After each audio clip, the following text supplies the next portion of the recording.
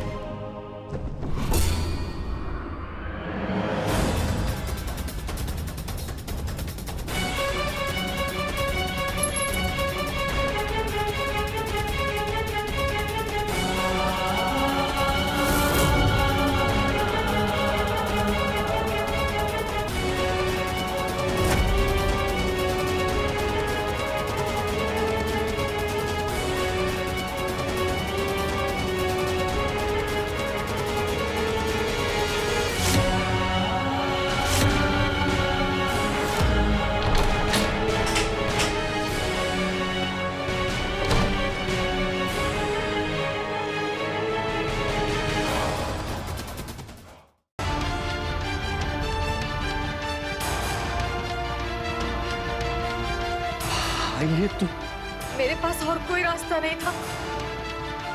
हाथ ऊपर करो जल्दी।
मुझे मेरे मल्हार जी से दूर करना चाहता था तू।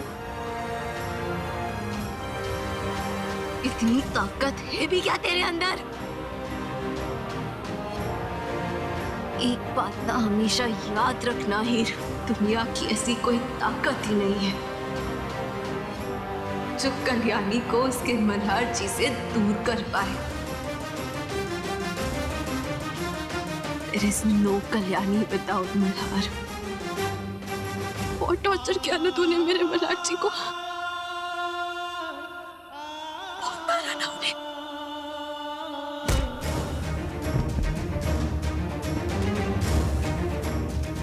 जितना टॉर्चर तूने मेरे मल्हार जी को किया है ना, अब ना उनकी कल्याणी उनकी एक एक मार, एक एक टॉर्चर का दिला लेगी। मुझे तो आज मैं नहीं छोड़ने वाली है हीर। नहीं छोड़ूंगी मैं, नहीं छोड़ूंगी, नहीं छोड़ूंगी, नहीं छोड़ूंगी, नहीं छोड़ूंगी।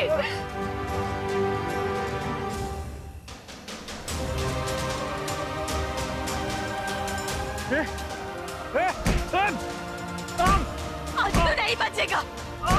बहुत मारा था ना उन्हें, बहुत टॉर्चर किया था ना उन्हें।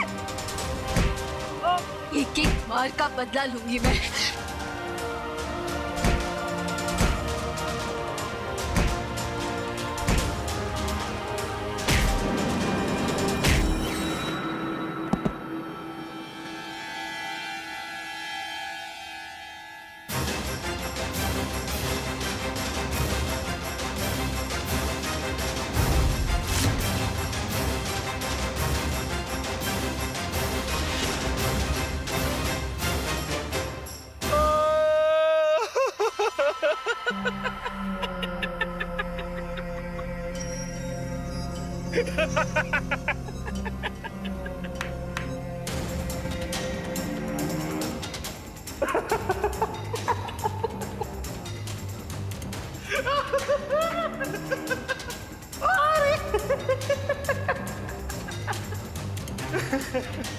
जिंदगी में हमेशा 2 कदम आगे चलता मैं वही नहीं।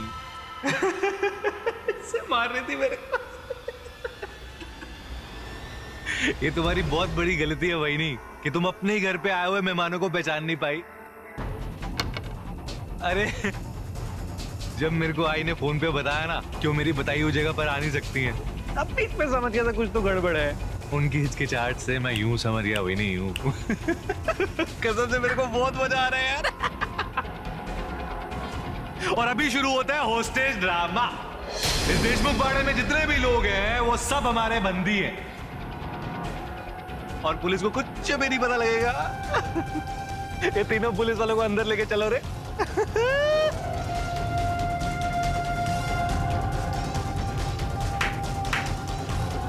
क्यों वही नहीं, मजा आया ना?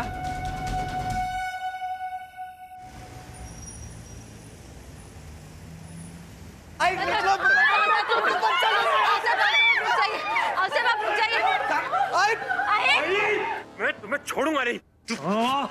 पक्का कायदे से खड़े रहो। मरने का बड़ा शौक है क्या? हाँ? सबको समझाने का इधर तरीके से खड़े रहने का, वरना दादा के साथ साथ ना तुम भी मारे जाओगे, समझे ना? मारू क्या तेरे पौली कम को? मारू मारू उसको।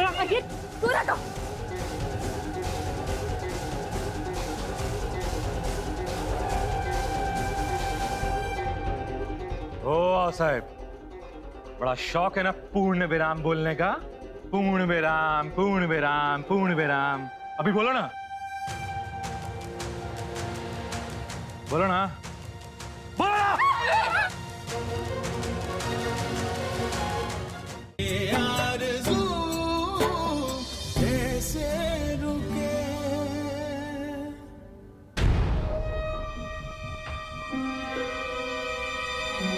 मैं माधुरी नहीं, मैं ममता, माधुरी की जुड़वा बहन। जिस दिन मुझे ये पता चला कि माधुरी की मौत हो गई, उसी दिन से मैंने कल्याणी की जिंदगी में माधुरी बनकर आने की प्लानिंग शुरू कर दी थी। अच्छा हुआ तुम यहीं मिल गई।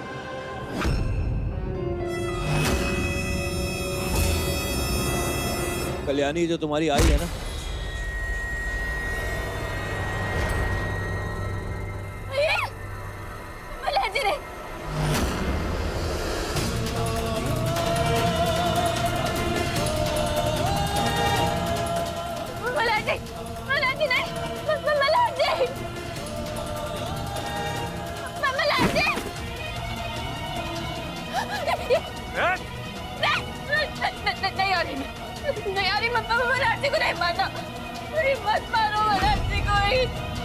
कितना टॉर्चर कर चुकी हो तुम मुझे, और कितना टॉर्चर करना है?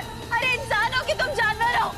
अरे मत करो, मैं हाथ जोड़ रही हूँ, मत करो प्लीज।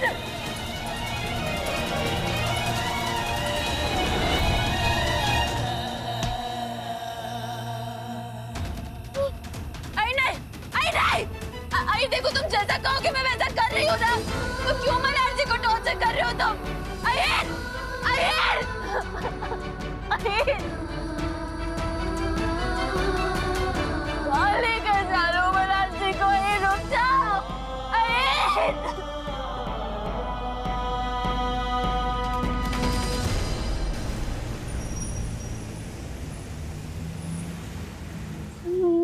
मैं झूठ क्यों बोलूंगी? सार्थक राणे ही मेरे बाबा का नाम है। क्या बकवास कर रही हो?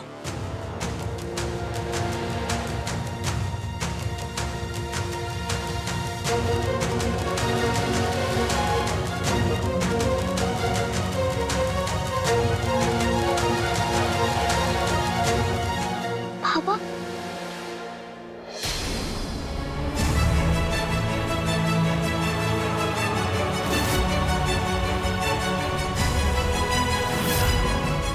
रिद्धि!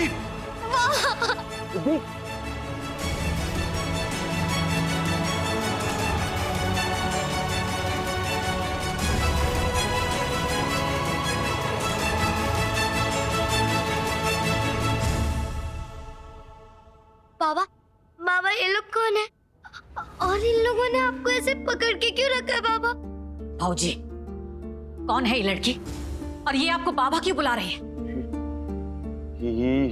ये मेरे दोस्त की बेटी है। मेरे दोस्त की बेटी है। वो और उसकी पत्नी एक कार एक्सीडेंट में गुजर गए थे। उसके बाद मैंने इसकी जिम्मेदारी रखी है। ये बेचारी तो अनाथ आश्रम में रहती है। हाँ, भाई तुम्हारी इस बच्ची से क्या दुश्मनी? जाने दो इसे, जाने दो, जाने दो। रिद्धि, तुम अनाथ आश्रम जाओ। ए, इस घर के बाहर कोई नहीं जाएगा, बोला क्या मैंने? भाई इसे भी इसके साथ बंद कर दो। वही नहीं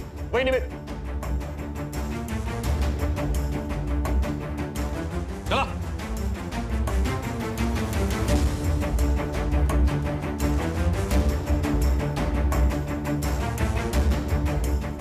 चलो चलो चलो चलो चलो चलो चलो।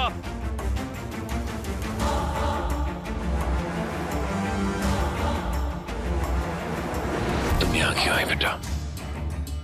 तुम जानते हो ना कितनी बड़ी मुसीबत हो सकती है। पापा, आपने उन लोगों के सामने झूठ क्यों बोला? तुम्हें बचाने के लिए। ये लोग बहुत गंदे हैं, बहुत बुरे हैं। इन्हें किसी भी हाल में ये बात पता नहीं चलनी चाहिए कि तुम मेरी बेटी हो।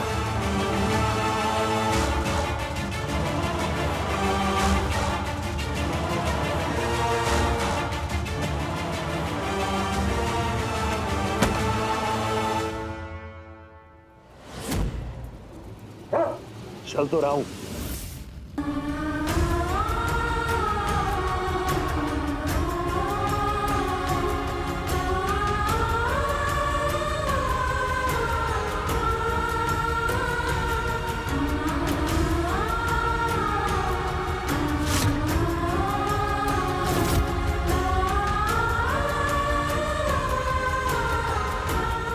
ये रिद्धि है, मेरे दोस्त की बेटी। मैंने बताया था ना आपको,